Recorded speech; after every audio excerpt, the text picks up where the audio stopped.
السلام عليكم، أهلا بكم في درس جديد من فيرجن كنترول. بعد ما عملنا أول ريبو فأكيد محتاجين ننزله عشان نشتغل عليه. فهنخش على الريبو وندوس على كود.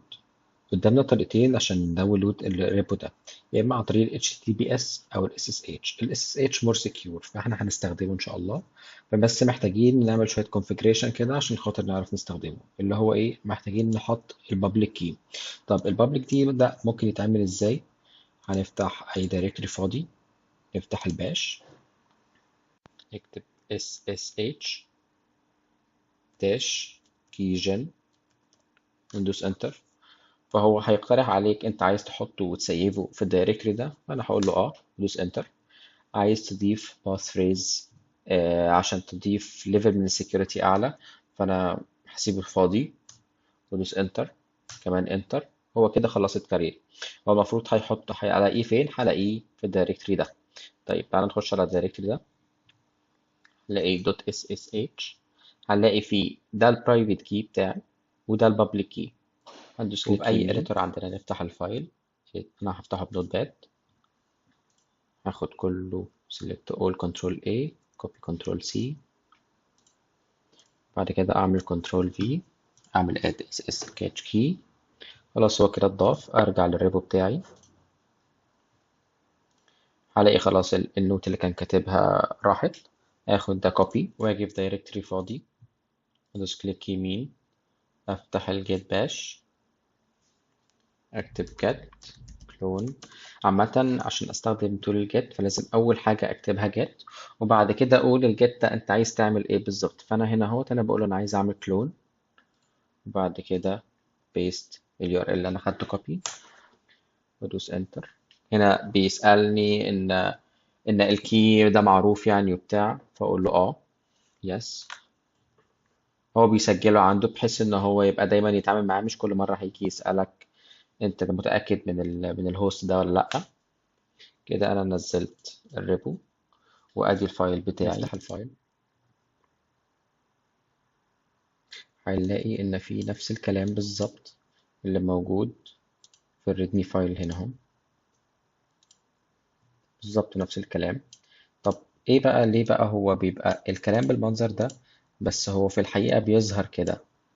مبدئيا الريدمي فايل ده بيتكتب بسنتكس اسمه مارك داون، والجيت هاب تستخدمه عشان تقدر تكتب وتوصف بيه اللي انت عايزه بشكل لطيف وجميل. تعالى معايا هنا، لو دخلنا في الجيت هاب دوكس هنلاقي شرح مفصل ازاي تستخدم الام دي وتوصف اللي انت عايزه. زي مثلا هتلاقي هنا هو السيمبل ده بيتعامل معاملة الهيدنج، فده يعتبر زي كأنه H1 H2 H3 زي ما بيبقى مكتوب في ال HTML كده مثلا. ننزل تحت شوية نلاقي لو احنا عايزين نعمل الخط بتاعنا بولد، عايزين نعمل اندرلاين، عايزين نعمل اي حاجة، كله متوصف بالمنظر اللي انتوا شايفينه ده. فبتيجي هنا هو تشوف انت عايز تكتب ايه بالشكل اللي عامل ازاي وتكتبه، وبعد كده تبوش والدنيا هتبقى تمام. طب خلينا نجرب مع بعض كده اكزامبل بسيط. نعمل edit الفايل من هنا ونعمل header 2، نكتبه مثلا ده features، وهاجي أعمل أول feature 1، وبعد كده أكتب feature 2، وبعد كده أكتب feature 3،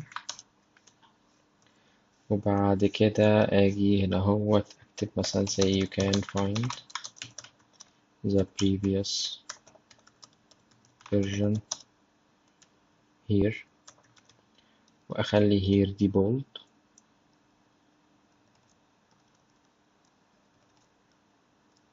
وأديله ال URL أنا كنت واخد كوبي قبل كده، وأعمل committed changes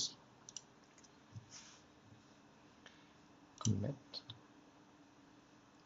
هنلاقي المنظر الجديد اللي احنا عملناه اهو. طب خلينا مثلا نجرب كده ونخش على هير، هنلاقيه ودانا للفيرجن اللي فاتت.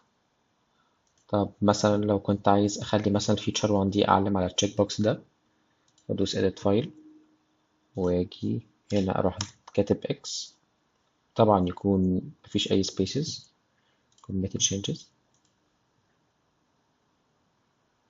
الاقي يعلم عليها هنا اهوت. انا بقى مستني اشوفكم على الفيسبوك ان شاء الله. كل واحد يكاري تريبو ويكتب ريدمي فايل، واشوف كل واحد عمل ايه. وكده درس النهارده خلص، واشوفكم الدرس الجاي ان شاء الله.